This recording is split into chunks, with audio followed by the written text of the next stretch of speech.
You don't really know your children, my late husband once told me, until the day they believe you owe them everything. I used to think Harold was being dramatic when he said that. After all, I had raised our children with love, patience, and more second chances than I could count. But on the morning of Boxing Day last year, standing alone in my kitchen with a tray of cinnamon rolls still warm from the oven, I realized Harold might have understood something about family that I had spent 67 years refusing to see. My name is Margaret Whitmore, and until recently I believed I had built the kind of family people envy during the holidays. The kind where grown children still come home, where laughter fills the living room, where traditions stretch across decades like invisible thread holding everyone together. For 35 years, our house sat on the same quiet street in Cedar Grove, New Jersey, a white colonial with blue shutters and a wide front porch that Harold painted himself every spring.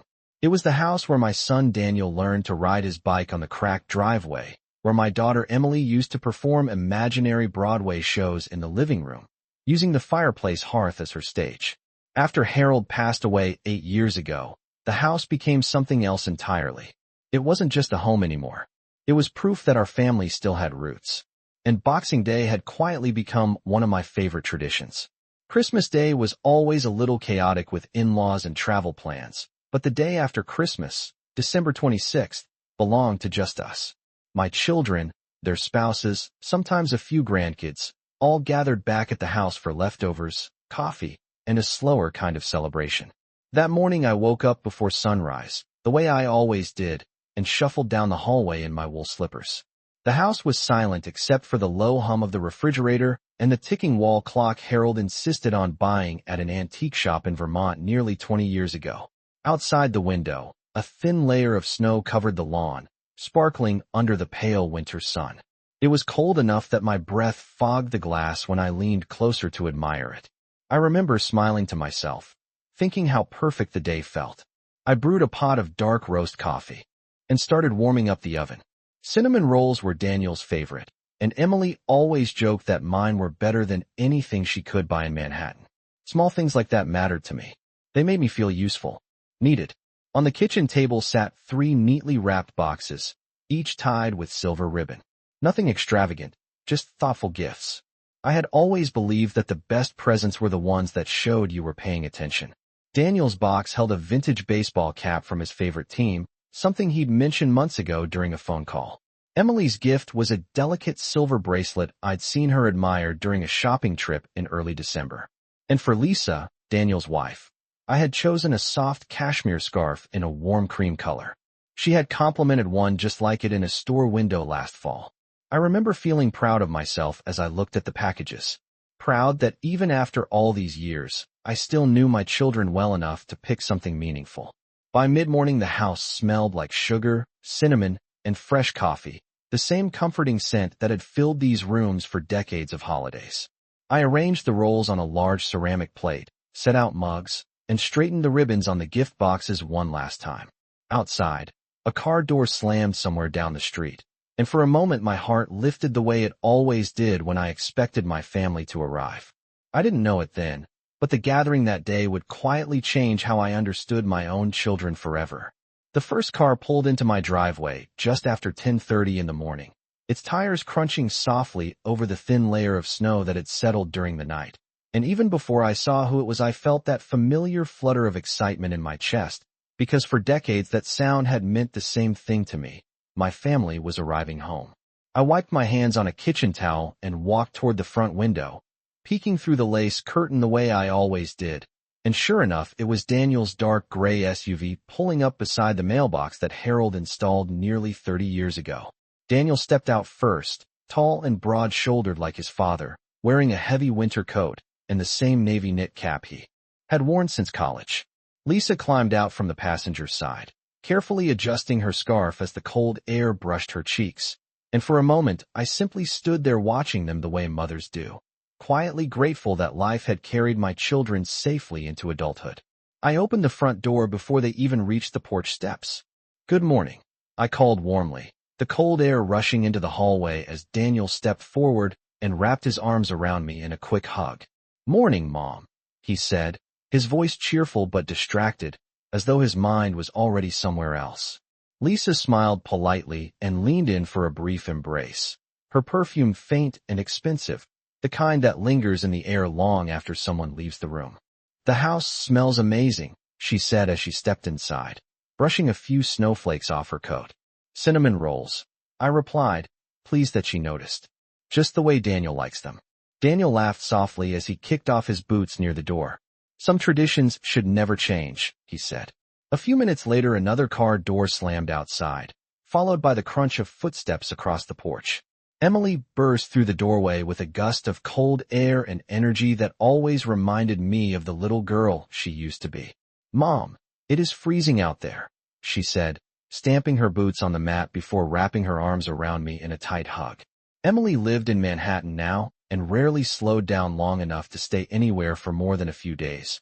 But when she hugged me like that, I could almost pretend she was still the same teenager who used to raid the refrigerator after school. Within half an hour, the living room filled with coats draped over chairs, the quiet clink of coffee mugs, and the soft background music from the old radio Harold and I bought at a flea market years ago. The familiar warmth of a family gathering settled into the house like it always had. Daniel sat at the dining table, scrolling briefly through his phone before setting it face down beside his coffee mug. Lisa helped me carry the plate of cinnamon rolls from the kitchen, though I noticed she glanced several times toward the living room where Emily and Daniel were speaking quietly near the window. At first, I did not think much of it. Families share small private conversations all the time. But as the morning continued, I began to notice little things that felt slightly out of place. Daniel and Emily exchanged quick looks across the table that stopped the moment I turned toward them. Lisa checked her phone more often than usual, tapping a message and then slipping the device back into her purse. Once or twice, I even caught them lowering their voices when I entered the room. None of it was dramatic, nothing anyone else might have questioned, but after raising those children for more than 4 decades, I had learned to read the small signals people do not realize they are giving away. Something unspoken was moving quietly through the room, like a draft you feel before you notice the window is open. Still, I pushed the thought aside. It was Boxing Day, after all, and the table was full of warm food and familiar faces. I told myself I was simply imagining things, the way lonely widows sometimes do when the house feels too quiet for too long. So I poured more coffee, passed around the cinnamon rolls, and smiled as my children laughed together at a story Daniel was telling about a long airport delay the week before. From the outside, it looked like an ordinary holiday morning, the kind people post cheerful photographs about later. But somewhere beneath the laughter there was a tension I could not quite name yet, a quiet coordination in the way my children watched one another that made me feel, for the first time that morning, like the only person at the table who did not know what was really happening. By the time the second pot of coffee was half empty and the last cinnamon roll had disappeared from the plate, the morning light had grown brighter across the living room windows, reflecting softly off the thin blanket of snow outside, and for a few minutes everything felt almost perfectly ordinary again. Daniel leaned back in his chair telling a story about a delayed flight he had experienced the previous week, describing how he had been stuck at the airport for nearly 6 hours while passengers argued at the service desk. And Emily laughed in that familiar way that made her shoulders shake slightly, the same laugh she had as a teenager when she found something truly funny. Lisa smiled politely beside him, though she seemed to be paying more attention to Daniel than to the story itself. I sat across from them holding my coffee mug with both hands, enjoying the warmth of it against my palms, letting their voices fill the room the way family gatherings always had. But the longer the conversation continued, the more I noticed those quiet signals returning again. Daniel would glance toward Emily before answering certain questions, as though silently checking something. Emily would nod almost imperceptibly before speaking, like someone confirming an agreement without saying a word. It was subtle enough that no stranger would have noticed it, but mothers develop a particular sensitivity after years of watching their children grow. Something coordinated was happening between them. Something rehearsed perhaps, and every few minutes Lisa would shift in her chair and glance toward the 3 gift boxes still sitting neatly on the kitchen table behind me. I followed her gaze once without thinking and smiled to myself. I had been waiting all morning to give them those presents. Gift giving had always been one of my favorite parts of the holidays, not because of the items themselves, but because of the moment when someone realized you had truly listened to them earlier in the year. Finally, I set my coffee mug down and said lightly, "Well, before everyone gets too comfortable, I do have something for you three." Daniel looked up immediately, his expression changing in a way I could not quite interpret. Emily gave a quick smile, but did not say anything. Lisa straightened slightly in her seat. I stood and walked toward the kitchen table where the packages were waiting, each one wrapped in silver ribbon that caught the light from the window. "Just a small Boxing Day tradition," I said warmly as I carried the boxes back to the dining table and placed them in front of each of them. "Nothing extravagant, just something I thought you might enjoy." Daniel looked down at his box, but did not reach for it right away. Emily gently turned the bracelet box in her hands, reading the small tag with her name written in my careful handwriting. Lisa studied the soft wrapping paper for a moment longer than I expected before offering a polite smile. "You really did not have to do this," she said, though her voice sounded more cautious than appreciative. "Oh, it is nothing," I replied with a quiet laugh. "Go on, open them." For a moment, none of them moved. The silence lasted only a few seconds, but it felt oddly stretched, like the pause before a play begins on stage. Finally, Emily lifted the lid of her box and revealed the silver bracelet inside. She looked at it closely and then forced a smile. "It is beautiful, Mom," she said. Daniel opened his gift next, turning the vintage baseball cap over in his hands. "You remembered," he said slowly, though his tone carried more hesitation than excitement. Lisa opened her scarf last, gently touching the soft cashmere with her fingertips. "This is very nice," she said. The three of them exchanged another quick glance across the table. It was brief, almost invisible, but this time I noticed it clearly. Something in the room shifted again, a quiet understanding passing between them without words. Then Daniel cleared his throat softly and leaned forward, resting his elbows on the table. Emily placed the bracelet back in its box instead of putting it on. Lisa folded the scarf carefully in her lap. And in that moment, I realized that whatever conversation they had been silently preparing all morning had finally reached the point where they were ready to begin. Daniel cleared his throat again and gently placed the baseball cap back inside the box as if he had suddenly remembered it did not belong to him yet. And the small movement felt strangely formal, almost rehearsed, like someone carefully following a script. Emily slid the lid over her bracelet box and rested both hands on top of it. Her fingers laced together as she looked briefly toward Daniel before meeting my eyes again. Lisa folded the cream-colored scarf with slow precision and placed it beside Daniel's gift on the table instead of keeping it in her lap. For a moment, none of them spoke. The quiet hum of the refrigerator in the kitchen suddenly sounded louder than it had all morning. I felt a faint confusion settle over me, the kind that arrives when a conversation changes direction without warning. I tried to keep my tone light. "Is everything all right?"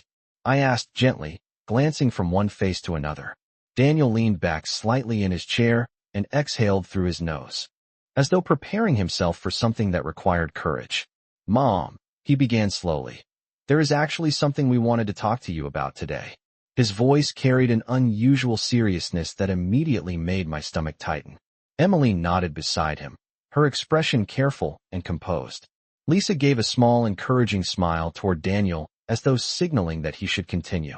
I waited patiently, assuming perhaps they wanted to discuss something practical about the house or about future holidays. Conversations like that happen when children grow older and start thinking about responsibilities differently. Daniel rested his hands flat on the table and glanced briefly at the 3 gift boxes before looking back at me. "First," he said, "we want you to know we appreciate everything you do for us. You always go out of your way to make holidays special." I smiled politely, though his words sounded oddly formal, almost like the beginning of a speech. "Thank you," I replied. "That is what mothers do." Emily shifted slightly in her chair. "Mom, we were talking earlier," she said carefully, "and we realized something about these gifts." Her eyes flicked toward the bracelet box again. I felt a quiet uncertainty forming inside me now, though I could not yet explain why. Daniel slowly reached forward and placed his hand on the baseball cap box again. For a brief second, I thought he was about to open it properly and put the cap on his head the way he used to do with new gifts when he was younger. Instead, he pushed the box gently toward the center of the table. Emily did the same with her bracelet box. Lisa followed by sliding the folded scarf forward until all 3 packages sat together between us. The motion was so calm and deliberate that it took a moment for my mind to understand what they were doing. I looked down at the small stack of gifts and then back at my children. Did something happen? I asked quietly. Daniel rubbed his hands together once before speaking again. Mom, he said slowly, choosing each word with care.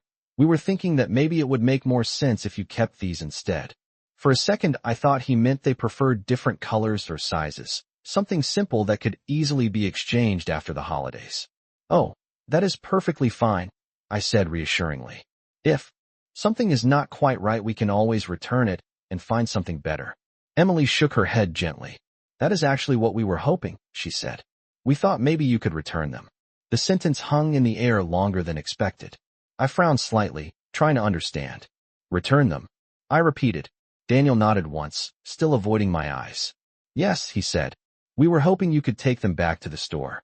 I looked at the boxes again, then at the three calm faces sitting across from me. But why? I asked, my voice softer now. Daniel finally met my gaze and gave a small, awkward smile that did not quite reach his eyes. Because, he said, we think the money might be more useful for something else right now. For a moment, I simply stared at the three boxes resting in the middle of the table, their silver ribbons still perfectly tied, and I felt a quiet confusion begin to settle over me like a thin fog. The morning had been warm and familiar only minutes earlier, filled with coffee and laughter, and now something about the room felt strangely formal, almost like a business meeting taking place in the middle of my dining room. I lifted my eyes back toward Daniel. More useful for what exactly? I asked gently, trying to keep my voice calm and curious rather than hurt.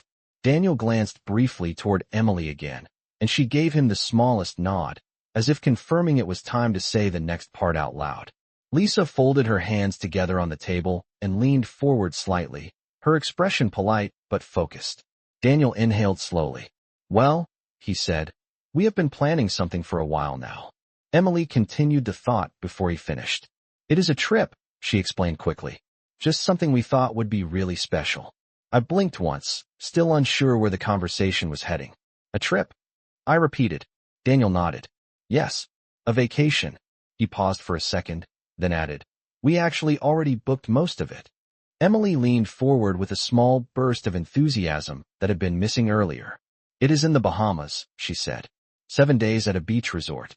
The place looks incredible. Lisa smiled faintly and added, it is one of those places where everything is included.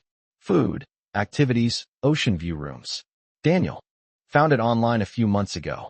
I listened quietly as they spoke, trying to piece together how this conversation connected to the three unopened gifts sitting between us. Daniel continued explaining, sounding more confident now that the story had begun. The thing is, he said, travel prices have been going up lately, and we are trying to keep the budget reasonable. Emily nodded quickly beside him. Flights alone were almost $800 each when we checked last month, she said. And the resort deposit had to be paid up front. Lisa added gently. So we were trying to think of ways to balance things without cutting the trip short. A small silence followed as the meaning of their words slowly settled into place. I looked down again at the boxes, then back at them. So you want me to return these gifts, I said slowly, so that you can use the money for your vacation. Daniel gave a small relieved smile, as if he was glad I had understood without forcing him to say the sentence directly. Exactly, he said. It just seemed more practical. Emily leaned forward slightly, speaking in a reassuring tone. It is not that we do not appreciate them, Mom. We really do. But when we thought about it, we realized the money could help cover the rest of the trip. Lisa nodded in agreement. And it would make the whole vacation possible without anyone having to stress about the budget. I sat quietly for a moment, letting the explanation echo gently through the room. Outside the window, the snow continued to sparkle in the bright winter sunlight, and somewhere down the street a neighbor started a car engine that hummed faintly in the distance. Daniel spoke again after the silence stretched a little too long. It is just a practical idea, he said carefully.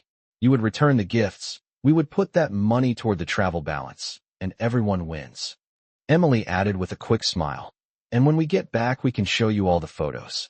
The beaches there are supposed to be beautiful. I looked at their faces one by one, noticing how calm they all seemed, how certain they were that their explanation made perfect sense. Then I lowered my eyes once more to the three small boxes sitting quietly in the middle of the table, the ribbons, still untouched. And for the first time that morning, I began to realize that the conversation they had planned together had never really been about gifts at all. I did not answer them right away. Instead, I simply sat there looking at the three boxes resting quietly in the center of the table, the silver ribbons still smooth and untouched, and I felt a strange stillness settle inside me. It was not anger at first. It was not even disappointment. It was something quieter than that. Something that felt more like clarity slowly rising to the surface after years of believing a story that might never have been completely true. Daniel shifted slightly in his chair as though the silence was beginning to make him uncomfortable. Emily glanced toward Lisa, and Lisa offered a small polite smile that seemed meant to reassure everyone that the conversation was perfectly reasonable. In their minds, this was probably a practical discussion about money and priorities. In my mind, something entirely different was unfolding. I realized that none of them had asked how I felt about the idea. Not once. They had simply explained their plan as though it were the most natural solution in the world. Daniel leaned forward again after a moment and spoke carefully. "We just thought it made sense, Mom," he said. "You know how expensive travel can be these days." Emily nodded quickly beside him. "And it is not like the gifts would go to waste," she added. "The money would still be used for something meaningful." Lisa folded her hands neatly together on the table and said in a calm voice, "It is really just about using resources wisely." I listened to them without interrupting, noticing how easily they spoke about the idea now that it had been said out loud. They seemed relieved, even confident, as though they had expected me to agree the moment the explanation was finished. For a few seconds I studied their faces quietly, the same faces I had watched grow older year after year around this very table. Daniel with the same thoughtful expression he had as a boy when he was trying to explain something he believed was logical. Emily with that quick, determined energy that had carried her through college and into her fast-paced life in the city. Lisa with her composed manner and polite smile that rarely showed. More emotion than necessary. And suddenly I realized something that surprised even me. I was not hurt in the dramatic way people expect during moments like this. Instead, I felt an odd sense of distance, like someone stepping back from a painting to see the entire picture clearly for the first time. Because when I looked at them now, I could see that they truly believed this idea was reasonable. In their minds, returning a few gifts so they could enjoy a sunny beach vacation together was simply practical thinking. Daniel spoke again when the quiet continued. "Of course it is completely up to you," he said, though the sentence sounded more like a formality than a real choice. Emily added with a hopeful smile, "But it would help a lot with the final payment for the resort." I finally reached forward and gently touched one of the gift boxes, running my fingers lightly over the ribbon. The movement seemed to capture all of their attention at once. 3 pairs of eyes followed my hand, as though they were waiting for a decision to appear. For a brief moment, I remembered all the other holiday mornings that had taken place in this same dining room over the past 35 years, mornings when Daniel and Emily had been small children racing toward the Christmas tree with excitement in their voices. Back then, gifts had meant surprise, laughter, and gratitude. Today they had become something else entirely. I lifted my hand away from the box and looked up at my children again, noticing how patiently they were waiting for me to agree. And that was the moment I realized something important. They had come to this conversation believing they understood exactly how it would end. I let the silence linger a little longer after Daniel finished speaking, not because I needed more time to understand their request, but because I suddenly realized something important about the moment we were sitting in. They believed the conversation was nearly finished. In their minds, the difficult part had already passed. They had explained the vacation, explained the cost, explained why returning the gifts was practical, and now they were simply waiting for me to nod and agree so the morning could continue pleasantly.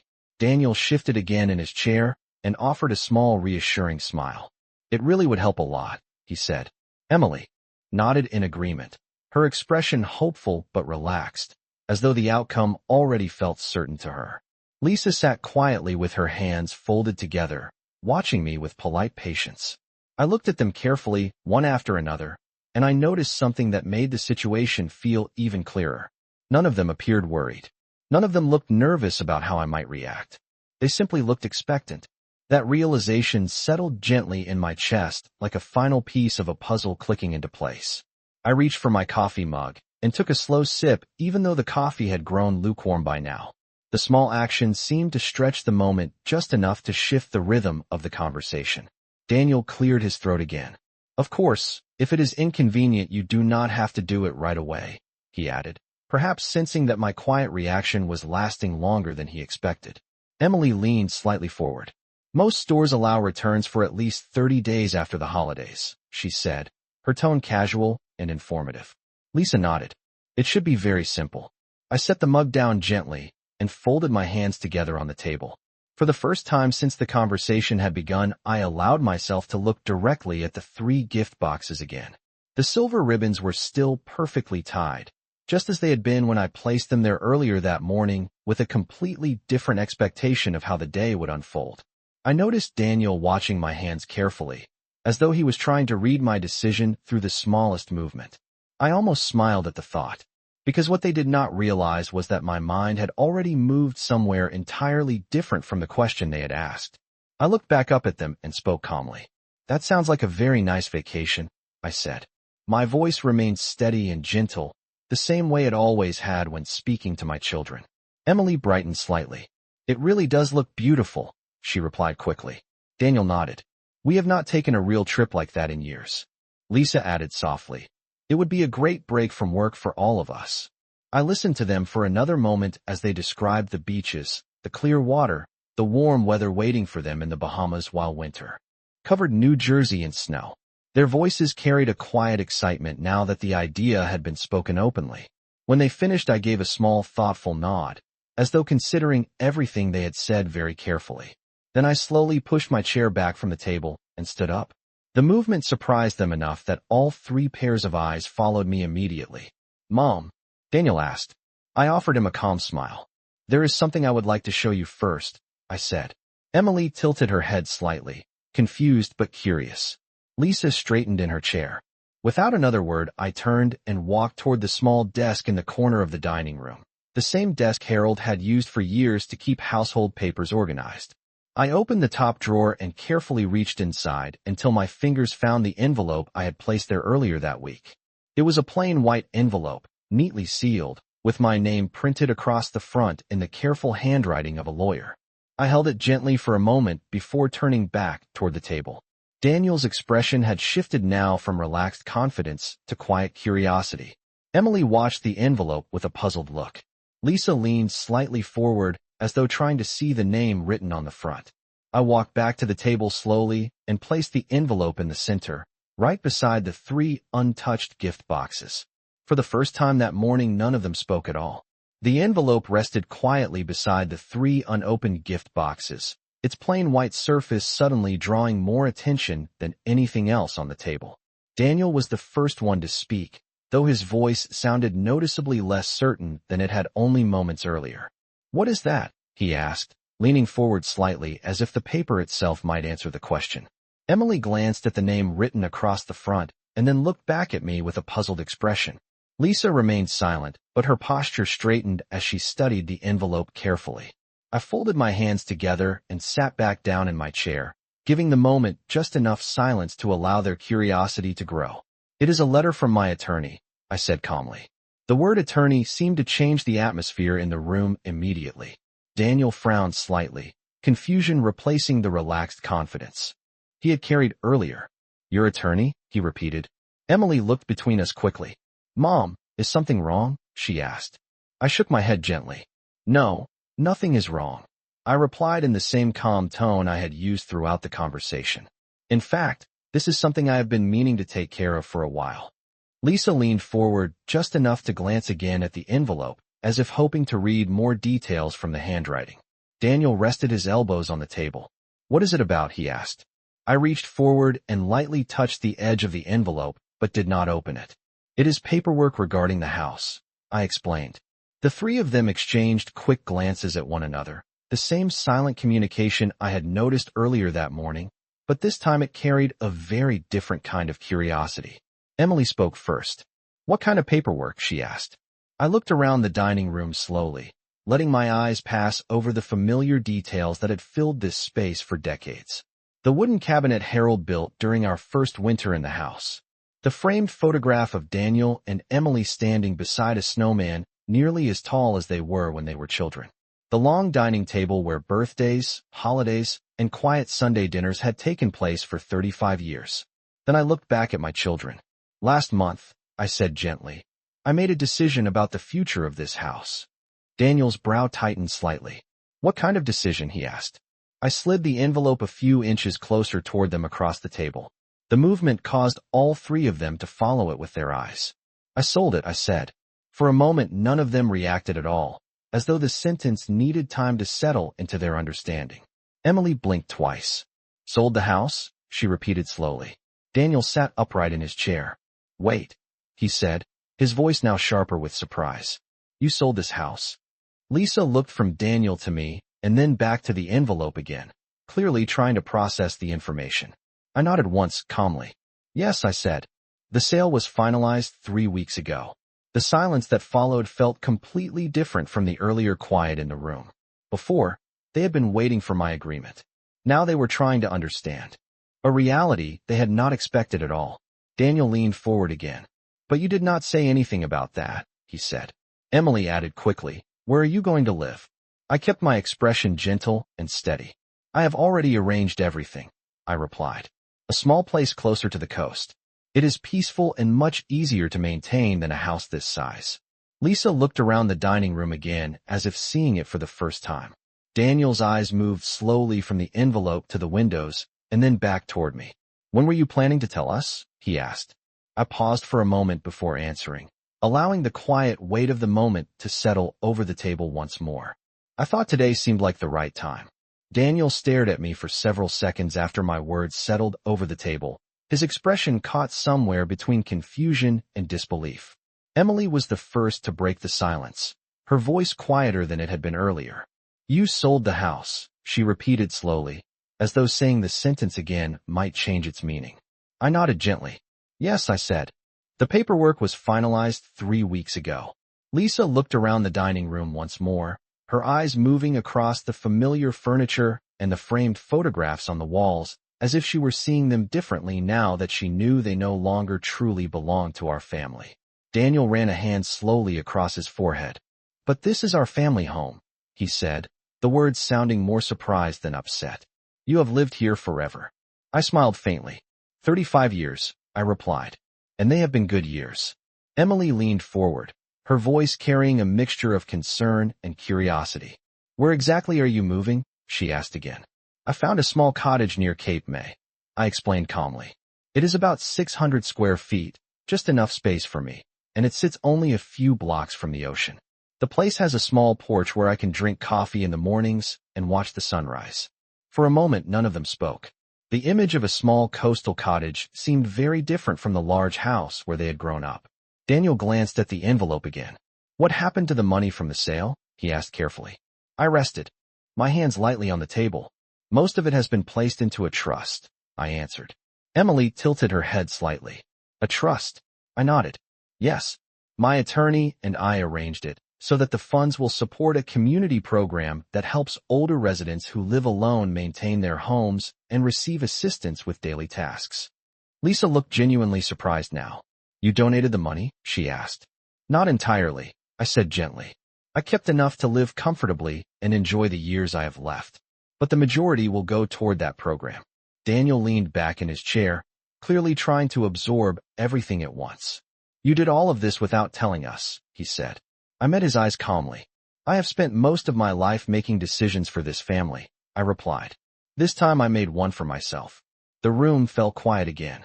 Outside the window, the winter sunlight continued to reflect off the snow, bright and peaceful, as if nothing unusual had happened at all.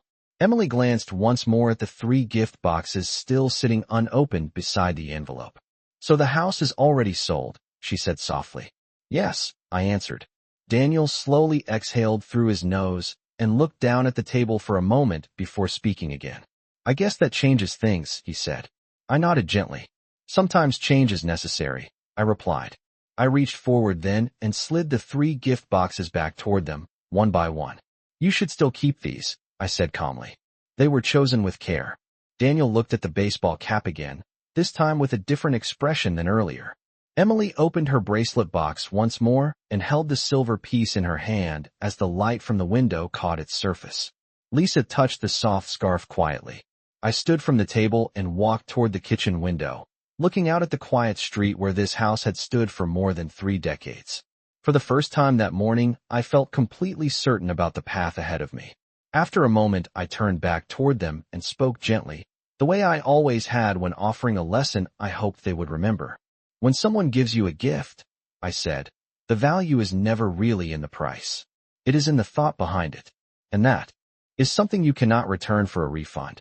The room remained silent after that, but this time it was a different kind of silence, one that carried understanding rather than expectation.